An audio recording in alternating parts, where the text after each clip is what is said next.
dan salam sejahtera kepada pensyarah yang dihormati serta rakan-rakan sekalian.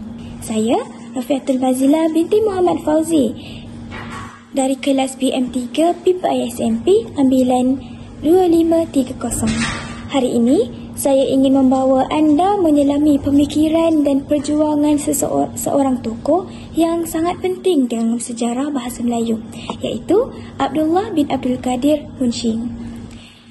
Beliau bukan sekadar penulis, tetapi juga pelopor yang membuka jalan kepada memartabatkan bahasa kita. Dalam dunia yang semakin moden dan global, perjuangan beliau kekal relevan kerana bahasa adalah akar kepada jati diri bangsa. Abdullah Munshi dilahirkan pada tahun 1796 di Melaka dalam keluarga yang berketurunan Tamil Muslim. Nama Munshi itu sendiri bermaksud guru bahasa, iaitu gelaran yang diberikan kepada kepakarannya dalam mengajar bahasa Melayu kepada orang asing. Beliau membesar dalam suasana pelbagai budaya dan bahasa. Sejak kecil, beliau didedahkan kepada bahasa Arab, Tamil, Inggeris dan Melayu. Ini menjadikan beliau seorang yang fasih dan bijak berbahasa, yang merupakan satu kelebihan besar dalam zaman penjajahan British. Pendidikan beliau tidak formal seperti sistem sekolah kita hari ini. Sebaliknya, beliau belajar secara langsung daripada guru-guru agama dan orientalis barat. Antara tokoh yang pernah membimbing beliau ialah Thomas Caspary dan Stamford Raffles. Daripada mereka, Abdullah belajar bukan sahaja bahasa, tetapi juga cara berfikir secara kritis dan terbuka. Abdullah Munshi percaya bahawa orang Melayu harus belajar bahasa sendiri untuk memperkukuh jati diri bangsa. Beliau menulis, bahasa itu jiwa bangsa. Jika tidak dipelajari, maka hilanglah martabat bangsa itu. Pemikiran ini sangat mendalam. Dalam konsep penjajahan, ramai orang Melayu lebih selesa menggunakan bahasa penjajah atau bahasa pasar. Abdullah menentang sikap ini. Beliau mahu orang Melayu bangga dengan bahasa sendiri dan menjadikan bahasa Melayu sebagai alat kemajuan. Antara sumbangan besar beliau ialah penulisan buku Hikayat Abdullah yang merupakan autobiografi pertama dalam bahasa Melayu. Buku ini bukan sekadar cerita hidup. Ia penuh dengan kritikan sosial, nasihat pendidikan dan pandangan tentang masyarakat Melayu. Beliau juga menulis kisah pelayaran Abdullah ke Kelantan yang menggambarkan pengamatan beliau terhadap budaya dan bahasa di negeri-negeri Melayu. Selain itu, beliau menyusun Kamus Melayu yang menjadi rujukan penting pada pelajar dan pegawai British. Abdullah juga menjadi guru bahasa Melayu kepada pegawai British seperti Stamford Raffles dan Munshi Frank Swettenham. Ini membuktikan bahawa bahasa Melayu mampu berdiri sama tinggi dengan bahasa-bahasa lain dan beliau sendiri menjadi jambatan antara dunia timur dan barat. Karya-karya Abdullah Munshi bukan sahaja banyak, tetapi juga pelbagai dari segi genre dan tujuan. Antaranya ialah Hikayat Abdullah yang merupakan autobiografi yang mengangkat suara peribadi dalam bentuk hikayat. Seterusnya ialah Kisah Pelayaran Abdullah ke Kelantan yang merupakan catatan perjalanan yang penuh dengan pemerhatian budaya. Seterusnya ialah Kamus Melayu. Kamus Melayu merupakan usaha awal untuk mendokumentasikan bahasa Melayu secara sistematik. Karya beliau yang seterusnya ialah terjemahan kitab-kitab bahasa dan teks pendidikan, termasuklah teks Arab dan Inggeris ke dalam bahasa Melayu.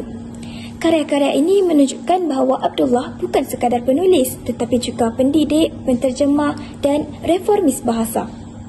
Namun, perjuangan beliau tidak mudah. Ramai orang Melayu ketika itu menolak idea pembaharuan. Mereka menganggap Abdullah terlalu berkiblatkan barat, terlalu lantang dan terlalu berani mengkritik adat lama. Beliau dikritik kerana menulis secara jujur, iaitu menyentuh isu kemalasan, kejahilan dan sikap pasrah masyarakat Melayu. Ada yang menuduh beliau sebagai pengkhianat budaya.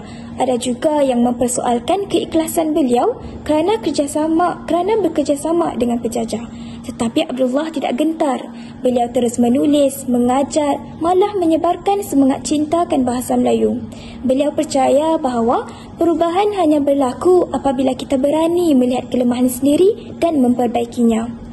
Rakan-rakan sekalian, apa yang boleh kita pelajari daripada Abdullah Munshi? Pertama, bahawa bahasa adalah akar kepada jati diri. Tanpa bahasa, kita hilang arah. Tanpa perjuangan, kita hilang warisan.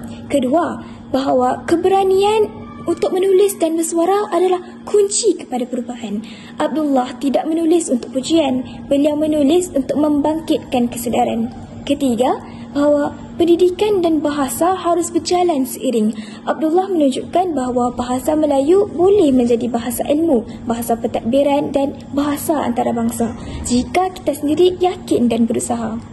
Sebagai pelengkap kepada pembentangan saya tentang Abdullah Munshi, saya ingin memperkenalkan seorang lagi tokoh bahasa Melayu yang sangat penting dalam era moden, iaitu Prof. Dr. Asmah Haji Omar. Beliau dilahirkan pada tahun 1940 di Citra, Kedah. Prof. Asmah mendapat pendidikan tinggi dalam bidang linguistik di Universiti Malaya dan kemudian melanjutkan pengajian ke Universiti London di mana beliau memperoleh ijazah PhD dalam linguistik. Berbeza dengan Abdullah Munshi yang menulis dalam konteks penjajahan, Prof. Asmah memperjuangkan bahasa Melayu dalam konteks negara merdeka yang sedang membina identiti nasional. Beliau memainkan peranan penting dalam perancangan bahasa, penyusunan istilah dan dokumentasi dialek Melayu di seluruh negara. Antara karya penting beliau ialah Ensiklopedia Bahasa Melayu, Nahu Melayu Mutakhir dan berbagai kajian tentang variasi dialek dan struktur bahasa. Beliau juga pernah menjadi dekan Fakulti Bahasa dan Linguistik di Universiti Malaya dan mengetuai pelbagai projek kebangsaan berkaitan dengan bahasa. Walaupun berada dalam era moden, Prof. Asmah turut berdepan cabaran besar. Antaranya ialah pengaruh bahasa Inggeris dalam sistem pendidikan, kekurangan dana untuk penyelidikan bahasa dan cabaran dalam menyatukan bahasa dialek Melayu dalam satu sistem standard. Namun begitu, beliau tetap teguh memperjuangkan bahasa Melayu sebagai bahasa ilmu dan bahasa kebangsaan.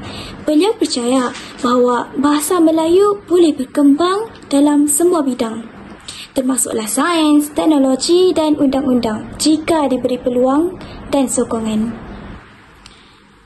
Jika kita bandingkan Abdullah Munshi dan Prof. Asmah Haji Omar, kita akan lihat dua pendekatan yang berbeza tetapi saling melengkapi. Abdullah Munshi menekankan kesedaran jati diri dan pentingnya mempelajari bahasa sendiri dalam menghadapi penjajahan dan kejahilan masyarakat. Manakala Prof. Asmah pula menekankan perancangan dan pembangunan sistem bahasa dalam konteks negara moden dan globalisasi. Abdullah menulis untuk membangkitkan semangat dan kesedaran. Prof.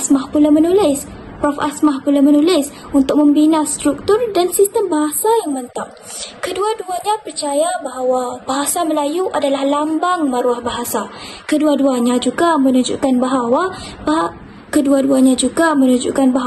perjuangan bahasa memerlukan ilmu, keberanian dan kesungguhan tidak kira zaman. Rakan-rakan sekalian, melalui dua tokoh ini iaitu Abdullah Munshi dan Prof. Asmah Haji Omar, kita dapat lihat bahawa perjuangan bahasa Melayu adalah perjuangan yang berterusan. Ia bermula sejak zaman penjajahan dan masih diteruskan hingga ke hari ini. Sebagai generasi muda, kita perlu sedar bahawa tanggungjawab memartabatkan bahasa Melayu kini berada di tangan kita. Sama ada melalui penulisan, pengajaran maupun penggunaan bahasa Melayu dalam bidang profesional. Setiap usaha kita adalah lanjutan daripada legasi mereka. Justru itu, marilah kita menjadi penyambung perjuangan ini. Gunakan bahasa Melayu dengan bangga, dengan ilmu dan dengan semangat yang diwariskan oleh tokoh-tokoh besar ini. Sekian daripada saya. Terima kasih.